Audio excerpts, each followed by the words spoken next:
watching News Nest Philippines. The sudden attack of a tornado in the city of San Jose del Monte, Bulacan have led into evacuation because this calamity had brought the houses, trees, and other material into a destructive form where it can cause injuries and can even cause death to the affected people. The city mayor have announced suspension of classes and evacuation for the citizens that is affected by the tornado. The sports complex in Road 1 will become the evacuation site for those people that our life is in danger.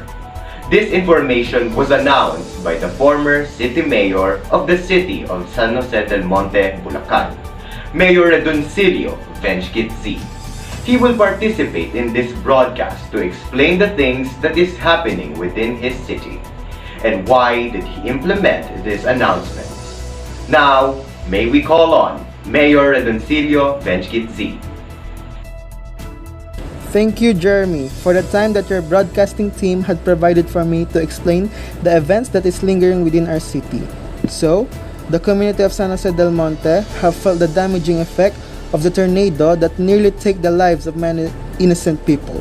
I have decided to take this decision to evacuate and relocate for those people that is affected by the tornado, to prevent more damages, not only in financial, but also the lives of the people. Since this calamity that is striking amongst my people has a devastating scale of 166 to 200 miles per hour. Thank you for the time that you have spent to explain the current events in the city of San Jose del Monte, Bulacan. Now, we will call on Joel Nile Ang, that is currently live on the evacuation site at the sports complex to bring news regarding on the people's situation due to the destructive tornado. Now, may we call on Joel Nile Ang. Thank you, Jeremy. So the tornado strike in San Jose del Monte is containing an incredible strength where it can lift cars and destroy the house coverings. It is making normal materials as a threat to people's lives because of the huge speed that is being produced by. There are different types of tornado. The one that strikes within this land is a wedge tornado, which is considered one and the most destructive tornado. This tornado leaves a huge amount of damages in the city. But thanks to the active city mayor, Redoncillo Z, no lives was taken away from the calamity. This is Joel Nile Ang reporting the situations of the people that is affected by tornadoes in San Jose del Monte, Bulacan. Back to you, Jeremy. It's good to see how active their city mayor is. Now, let's proceed on discussing a tornado. This is to give awareness to those people who hadn't experienced tornado. This will be explained by the meteorologist, Kenshin Tulok. Hi, I'm meteorologist Kenshin Tulok, so let's discuss what is tornado. A tornado is a narrow, violently rotating column of air that extends from a thunderstorm to the ground. Then, what is the cause of tornadoes? Tornadoes develop from severe thunderstorms in warm, moist, unstable air along ahead of cold fronts. Such thunderstorms also may generate large hail and damaging winds. Thank you for giving us information about the tornadoes, Mr. Kenshin.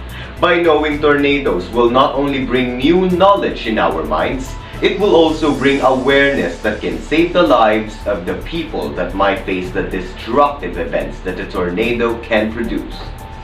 Being aware about the tornadoes will truly help us on taking proper actions when problems such as this had occurred within our lives.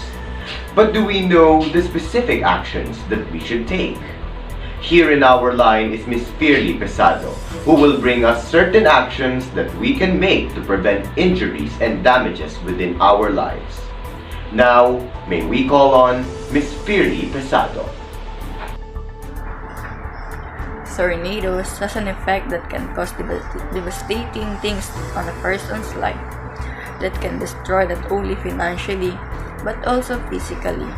But there are things that can we make to protect ourselves from the dangers of tornadoes. And these are: number one, Go to the basement or an inside room without windows on the lowest floor. Bathroom, closet, center hallway. If possible, avoid sheltering in any room with windows. Number 2 is protection. Get under something sturdy. A heavy table or workbench. Cover your body with a blanket, sleeping bag, or mattress. Protect your head with anything available. And number 3, do not stay in a mobile home. Tornadoes that can processing speed with a 166 to 200 miles per hour can certainly carry the car that you are into. Again, this is Freddy Pesado broadcasting the things that can be protect ourselves in times of tornadoes. Back to you, Jaron. Thank you for the tips that you have shared, Ms. Pesado. We should always remember that calamities that possess strengths such as this will cause devastating events on the people's lives. But the question is, if we will not take any precautions, what are the damages that can be resulted? Tornadoes can destroy shelters, uproot trees, destroy the agricultural crops, and can even suck waters from riverbeds. And worse, it can take lives. That is why it is very important to take precautionary steps to protect ourselves within this calamity. Again, I am Pedroso, Jeremy Denzel Molo, from Newsnest, Philippines.